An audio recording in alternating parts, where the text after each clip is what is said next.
जो फौज है, जो आर्मी है, नेवी है और एयरफोर्स है, उसमें जो कर्नल रैंक का आदमी भर्ती होगा उसी के ऊपर क्रीमी लेयर लगेगा, बाकी औरों पे नहीं लगेगा। तो जो कर्नल लग रहा है, आईएएस आईपीएस लग रहा है, जो 5 लाख रुपए तनख्वाह ले रहा है, उसको क्या जरूरत है इस आरक्षण की? हम मोदी से कह रहे हैं पहले क्रीमी लेयर चाहिए, उसके बाद वर्गीकरण चाहिए। तो आप तो फिर इसका मतलब आरक्षण विरोधी भी है। कैसे बताइए? आरक्षण को उसका आर्थिक आधार पे थोड़ा दिया बाबा साहब ने। आर्थिक आधार पे देखिए, सुनिए, यही बात है। ये आर्थिक जो आर्थिक अरे क्रीमी लेयर आर्थिक नहीं है भाई।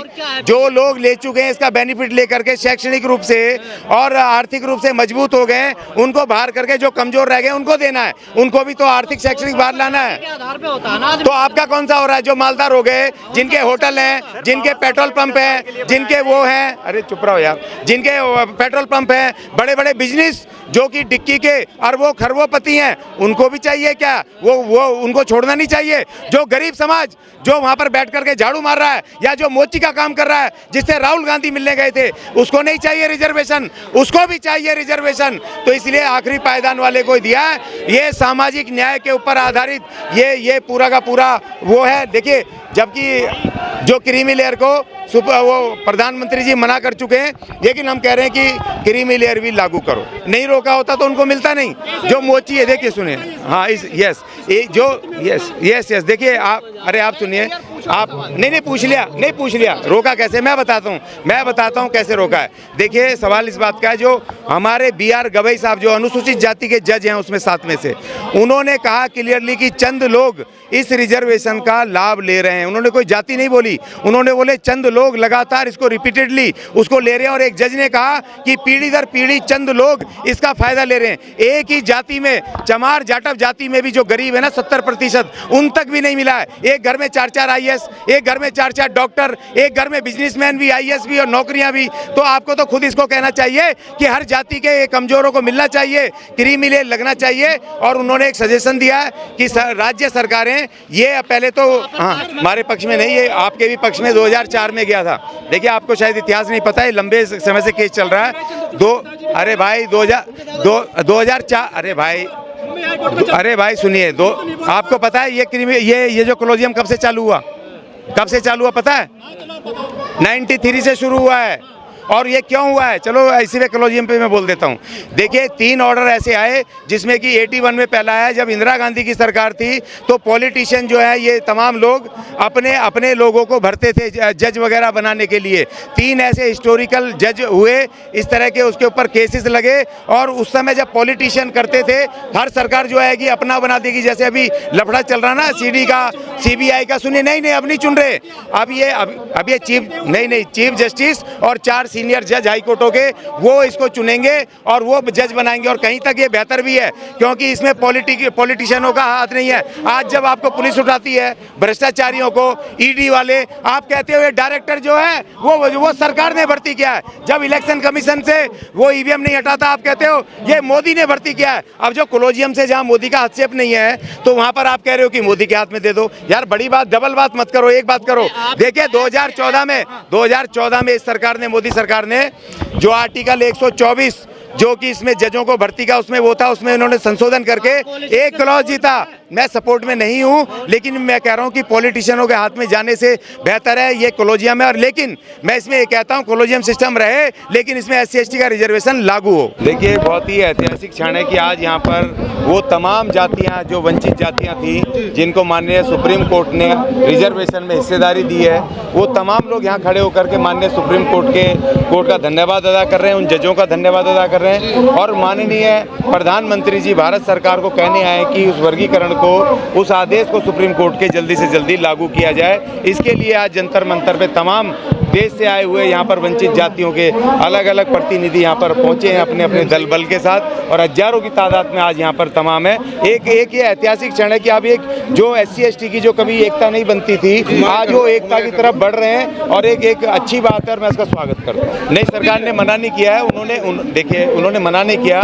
उनकी प्रेस कॉन्फ्रेंस में उन्होंने कहा कि क्रीमी लेयर जो सुप्रीम कोर्ट में आदेश में नहीं है, वो उनका सजेशन था, उस सजेशन को हम लागू नहीं करेंगे। क्रीमी लेयर को उन्होंने कहा नहीं लागू लागू करेंगे।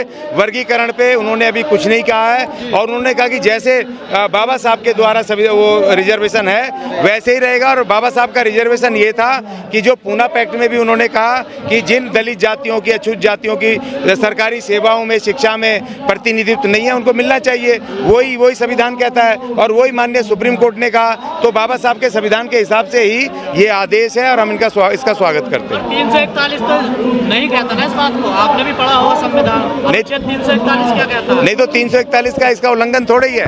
341 क्लासिफिकेशन कर सकते हैं ऑलरेडी 1975 से। लेकिन देखिए, एक सवाल लीजिए, अगर 341 की आप बात कर रहे हो तो 341 का कहीं से कहीं भी इसका वो वायलेशन नहीं है, क्योंकि 341 में 2 क्लॉज हैं। एक क्लॉज वो है कि जिसमें उसमें कहा है कि संसद और राष्ट्रपति वहाँ पर शैक्षणिक और सोशली बैकवर्ड जातियों को शेड्यूल करेंगे, उसको नोटिफाई करेंगे। और दूसरा वो है जो 2 है, उसमें जातियों को जोड़ना और एक्सक्लूड करना, इंक्लूड करना। तो इसमें ना किसी जाति को एक्सक्लूड करा जा रहा है, ना उसको इंक्लूड किया जा रहा है। इस जाति में जो ऑलरेडी शेड्यूल जातियां हैं, उन्हीं जातियों के बीच में जो रिजर्वेशन है उसको वर्गीकरण करके उनमें इक्वली डिस्ट्रीब्यूशन का फार्मूला ये दिया गया। क्यों कह रही है कि ये संविधान का उल्लंघन है? नहीं, देखिए 6-7 में से 6 जज ने कह दिया। आप 6 की बात मानोगे, 1 की मानोगे? 1 का ओपिनियन हो सकता है। बहुमत से ये फैसला है, 7 में से 6, 1 के बहुमत से ये 6 जजों ने कहा कि ये भी कह रहे क्रीमी लेयर भी लागू होनी चाहिए। नहीं, वो कह रहे हैं 6 1 नहीं कह रहे, 4 कह रहे हैं, 4। और देखिए लॉ ये भी है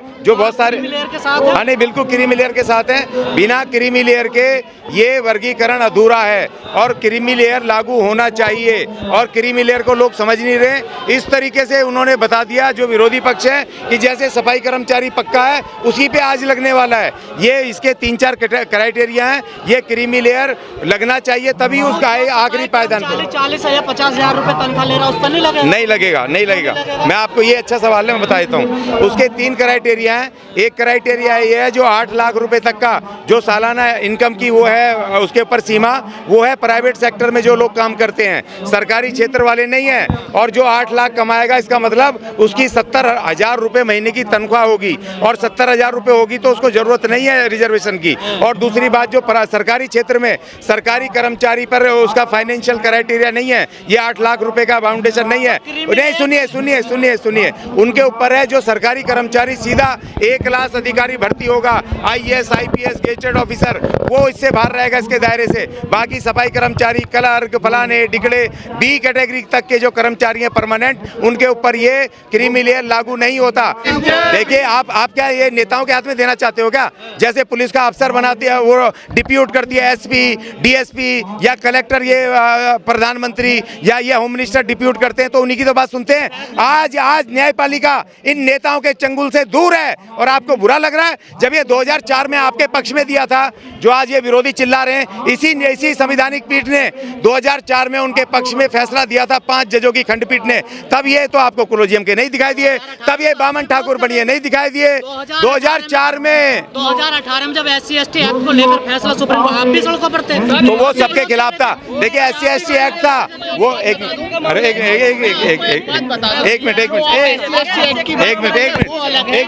अरे रुको, अरे भाई रुको, यादव जी रुको। देखिए, जो SC ST एक्ट की आप बात कर रहे हो 2000, आप जजों का विरोध कर रहे थे? नहीं, हम सुप्रीम कोर्ट का विरोध नहीं कर रहे थे। हम उस ऑर्डर का जो सुप्रीम कोर्ट ने दिया था SC ST को कमजोर करने का, हम सब ने उसका विरोध किया, और सारी जातियां उसमें शामिल थी, कोई एक जाति नहीं थी। और सबने मिलकर के 2 अप्रैल 2018 को ये मूव खड़ा किया, तब जाकर के सरकार ने उस ऑर्डर को पलटा। और ऐसा नहीं है कि एक जाति के लिए इस ऑर्डर को पलट दिया जाएगा। और ये कोलोजियम सिस्टम है, इस कोलोजियम सिस्टम के देखिए 15 में 2 आपके समर्थन में आ जाए तो न्यायपालिका ठीक, विरोध में आ जाए तो खराब। देखिए, जो कमजोर पक्षों के हक में जो ऑर्डर है, उस जो संवैधानिक पक्ष में है, हम उसके समर्थन में सारे के सारे जो कमजोर के। और 2004 में जो विरोधी पक्ष है उसने लड्डू बांटे थे, आज गरीब लोगों को मिल रहा है। ये तो आपको सपोर्ट करना चाहिए हर जाति के।